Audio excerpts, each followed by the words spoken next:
And here now at 11 o'clock, it is a very warm July night out there right now, but at least we can stay quiet and dry across Kentuckiana. That's all about to change for a bit. Tropical Depression Beryl is moving north and will be over our area tomorrow. And hello, everybody. Thank you very much for joining us on the WHAS 11 night team. I'm Doug Proffitt, along with meteorologist Colleen Peterson. And Colleen, are we expecting any severe weather out of what's left of Beryl tomorrow? I think if we're going to get anything severe, it is going to be quick spin-up tornadoes. The storm has been producing numerous tornado warnings consistently, and you can see that red box there. That's a tornado watch. So as Beryl continues to move off the northeast and into Indiana and Kentucky, it is very possible that that tornado watch can continue to be extended. 35-mile-per-hour winds around the core of that system. It's starting to fall apart, so now just going to be a wave of rain with the threat of a bunch of spin in our environment, so it can spin up a few tornadoes along it. So looking at that forecast track, looks like it's heading towards southern Illinois and then northern Indiana. Notice that the track did move off to the north and northwest, which is a better scenario for that. However, we're still on the dirty side of this thing. The south and southeast side gets the majority of the spin-up tornadoes as it moves counterclockwise. So the track is heading right towards our area. Still, not much has changed for the impacts, even though the track did shift a little bit to the north. We're still expecting some periods of heavy rain and also that wind threat. But I think if we're going to get anything severe, it is going to be a quick spin-up tornado, which is why it's still a low-end threat, because it's not going to be a stronger tornado. These tropical tornadoes are very, very short-lived. 85 right now here at the airport. Looking at that forecast model, have that latest update because there were some changes with that shift of the track off to the west. I'm going to time out that new timing coming up. Colleen, thank you. Our top story here on the night team. A family is devastated tonight, wondering why a driver would hit and kill their loved one and then take off in the Russell neighborhood over the weekend. Tonight, we are hearing from the victim's sister. Louisville Metro Police say the 26-year-old woman was hit at 16th and West Jefferson on Saturday. Then Sunday night, in a separate incident, police say another woman was hit and killed in Old Louisville. That driver also left the scene. WHAS 11 night team's Taylor Woods and photojournalist Elijah McKenzie talked to the grieving family and concerned residents about these tragedies. We was outside lighting fireworks and a car came through. He hit her. She flipped a couple times in the air. She hit the ground and he kept going, didn't stop at all. Destiny Marshall is mourning the loss of her 26-year-old sister, Desiree Marshall, as she describes what happened Saturday night.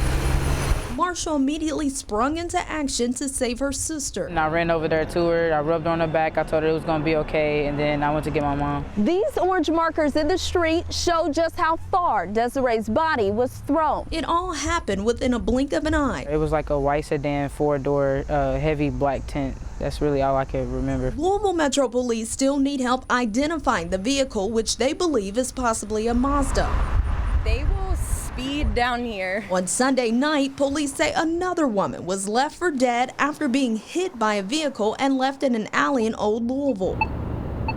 Kelly Dormady lives 2 blocks away from where it happened. I see people turning down the street going the wrong way at least once a day. At this time, Louisville Metro Police have not released a victim identification or any suspect information. Dormady and DeCarrion Thompson are concerned since pedestrians walk up and down the street daily. It shows that people don't have remorse for just an innocent life. But Marshall has one message for the driver that took her sister away. I just feel like you should turn yourself in. She was innocent. She didn't deserve any of that. There's other ways to go around the fireworks. At the end of the day, Marshall misses her sister, who she says was the life of the party. In Louisville, Taylor Woods, WHAS 11 night team on your side.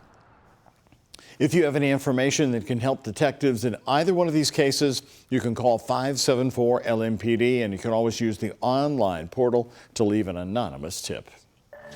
New tonight, a Vine Grove, Kentucky woman is facing charges, accused of killing another woman in South Louisville overnight.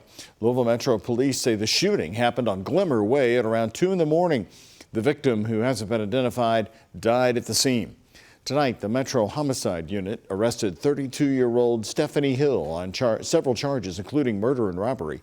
In arrest documents, detectives say Hill admitted to being the only person with the victim at the time of the shooting and was in possession of the victim's cell phone. She's expected to be in court tomorrow. Police are looking for suspects after 3 boys were shot on 6 Mile Lane late Sunday night. One boy was killed. Another was taken to the hospital with life-threatening injuries. Police say the third victim was then found in St. Matthews and taken to the hospital where he's considered stable. The neighbors who live nearby did tell us that the shooting happened in the front parking lot of the Guiding Light Islamic Center, but add the boys were not members of the mosque. Ray Skaggs also lives near the scene. Woke up this morning, turned on the news, and it's one of the first things. I hate it when it comes into my neighborhood, but what can you do about it?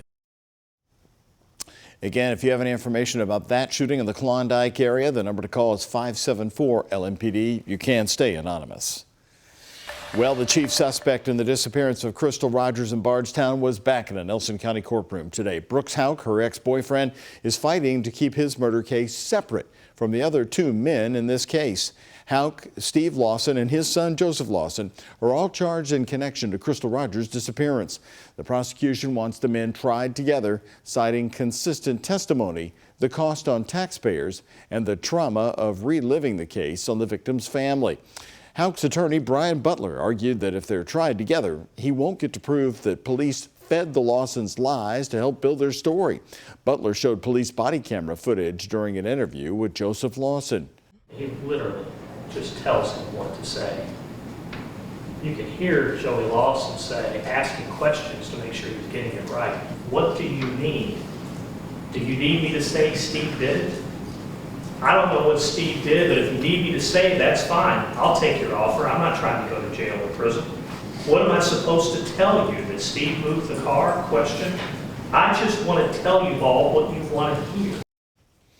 Prosecutor Teresa Young called the argument, quote, clear as mud, saying they aren't planning to use that footage at the trial. It makes no sense to me why you need a separate trial in order to explain statements that are not coming in against your client. They simply are not going to be utilized. Well, the judge will make the final call on all of this, but said that he wants to hear from Joseph Lawson's attorney at a hearing later this month before making a decision. New search warrants released today show the former Clark County, Indiana Sheriff Jamie Knoll did not stop his spending even after his arrest. Indiana State Police investigators say in the 5 months after his initial arrest, Knoll charged more than $50,000. The documents lay out more than $30,000 charged to a Utica Township Fire Association credit card. The number was spent on Uber rides, Cincinnati Reds tickets, and even dinners at a Japanese grill. On a separate Sam's Club card tied to the fire department, investigators say Knoll spent more than $15,000 at places including El Nopal and Meijer grocery stores. Knoll is charged with more than 30 felonies, and he remains in jail. All new right now tonight on the WHAS 11 night team. AfroConza Lounge, the Highlands bar that has long been the target of heavy criticism from some in the community, has announced that it is shutting its doors for good. This comes after several violations from the city and concerns of violence. WHAS 11 night team's Alex Dieter and photojournalist Addie Hill talked to Bardstown Road residents and businesses tonight who say the decision is a step in the right direction for the neighborhood. Following a months-long investigation by the Louisville Alcoholic Beverage Control Department, the AfroConza Lounge on Bardstown Road announced on social media it's closed, effective immediately. It's a sigh of relief. The voluntary closure is something next-door neighbor Chris Wingham was hoping for. It was so loud. My wife and I even had to purchase noise reduction headphones just so we could sleep at night. AfroConza and Cafe 360 both received notices of a criminal activity nuisance violation in June. We're going to be aggressive with the property maintenance code, with the nuisance ordinance, and we're going to make sure that businesses comply with that. Director of Louisville Metro Codes and Regulations Richard Price tells us Cafe 360 is still in negotiations with ABC. AfroConza, on the other hand, met a different fate. Catherine Ussery lives behind AfroConza. Even though the wheels of justice seem to be slow, they did turn eventually in our favor. The criticism first started when 31-year-old Ricky Kemp was shot and killed just a few doors down from the business last July. A night Ussery remembers vividly. I was awakened to gunshots, rolled out of bed, scared for my life, calling the police. Safety concerns heightened for Highland residents and businesses like Public House General Manager Luke Rondo. We've definitely lost some of our some of our local regulars don't want to deal with some of that because, you know, it's scary, you know, honestly. People have died. With AfroConza's doors now closed for good, residents and business owners along Bardstown Road now tell us they're looking forward to what life was like before the lounge opened. They're expecting after about 2 months or 3 months after they close that we should see our previous volume. Over the last few months, we were always contemplating moving, but now I think we'll stick around a little longer. A peace they hope now leads to a safer neighborhood. In the Highlands with photojournalist Addie Hill, Alex Dieterer, the WHAS11 night team on your side. In a statement, the Louisville ABC told us in part, quote, "We recognize their effort to address compliance issues and be a responsible neighbor to the community. We look forward to the pre-hearing conference on August 6th to further address these concerns. Our priority remains the safety and well-being of the public," end quote. A sticky and big mess to clean up this afternoon on I-64 after a truck hauling a dumpster overturned, sending trash all over the interstate. Again, this was I-65 happening just about 3 this afternoon, right down at the Gene Snyder Freeway. An LMPD spokesperson says they don't know why that garbage truck overturned, but did say no one was hurt.